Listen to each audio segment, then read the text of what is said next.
আল্লাহর ওয়াস্তে সাহারি এবং ইফতারে মুসলমানের মতো খাবার খাবেন, জানোয়ারের মতো খাবার খাবেন না। সাহারি এবং ইফতার এই দুটোতে কি খাবেন? মুসলমানের মুমিনের মতো খাবার খাবেন, জানোয়ারের মতো খাবার খাবেন না। আল্লাহ পাক বোঝার তৌফিক দান করেন।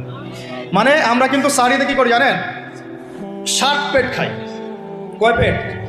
নবীজি বলেছেন খাবে পেটের 1 ভাগ খাবার, 1 ভাগ পানি, 1 ভাগ, আবার বলি 1 ভাগ খাবার, 1 ভাগ পানি, 1 ভাগ। কার পেট খালি আছে এখন খাওয়ার সময়? খাওয়ার টেবিলে আমাদের ওস্তাদরা বলেন যে মুসলিম উম্মাহ, আমাদের ওস্তাদরা বলেন যে মুসলিম উম্মাহ খাবার টেবিলে হেরে গেছে সে কখনো জিহাদের মাঠে জিততে পারবে না। বুঝতে পারেন নাই? বুঝতে পারলাম না মনে হয়।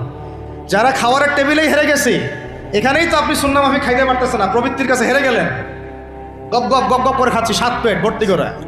এখানে তো খাবারের সামনে হেরে গেলাম, প্রবৃত্তির সামনে। সে আবার কাফেরদের সাথে জিতবে কেমনে?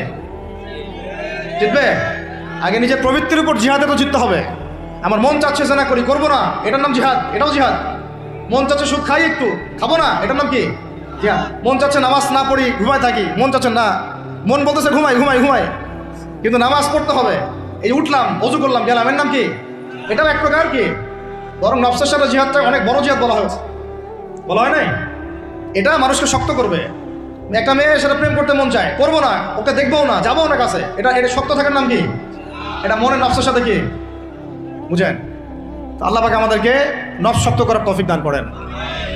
তো ভাই খাবার ইফতারেও এভাবে 7 পেট খাবেন না, সারিতেও খাবো না, ওয়াদা করি তো ইনশাল্লাহ।